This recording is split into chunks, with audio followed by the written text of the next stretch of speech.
One of the most profound challenges to religious faith has puzzled philosophers and believers for centuries.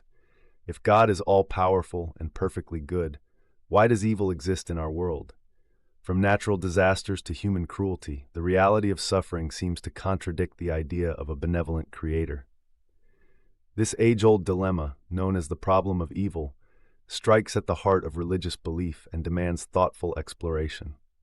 In the following discussion, we'll examine how Christianity grapples with this challenging question and offers a unique perspective on the relationship between God and human suffering.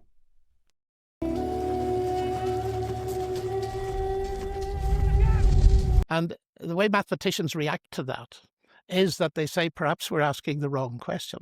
And I think I found that helpful in the following way, and I'll be brief. It's this, that what faces everybody is a mixed picture.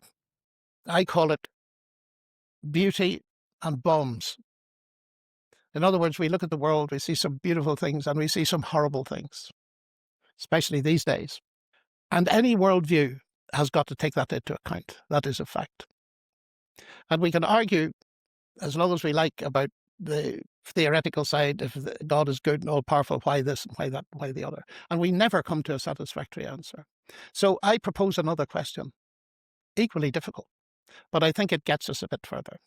Granted that it's like that, is there any evidence anywhere that there is a God who understands it, and to such an extent that I can feel, not that I've got an answer, but that I can see there's a possibility of coming to some peace about it? And my answer to that is that yes, I think there is. And it's the fact that the God presented in the Christian Gospels is a God who in that sense has suffered, because the central claim of Christianity is that God became human and that Christ is God. So crudely put, what is God doing on a cross? Well, one thing it certainly shows me is that God has not remained distant from human suffering, but has become part of it. And the very interesting thing, Alex, is that in 2011, I arrived in New Zealand 3 days after the earthquake, and I had to meet people who were really going through grief and so on. And I talked in those terms. And I'll never forget when I'd finished talking to the largest congregation this particular place has ever seen, I think, there was a little piece of paper pushed into my hand that said, I lost my husband in the earthquake. And what you said about the cross has given me the first glimmer of hope. And it ties together something you said just a few minutes ago, which I'd love to discuss in detail, but it would have to be another time. If the cross were the end, we'd never have heard of Jesus. And so for me, the resurrection becomes the central thing. And it's what the apostles preached. It's what Jesus claimed. It's evidence that he was who he claimed to be. And it has those two dimensions. It has the intellectual dimension. How can you possibly believe that Jesus rose from the dead when we know the laws of nature? Hume. And secondly, what is the evidence in terms of personal experience of encounter with Christ who is alive?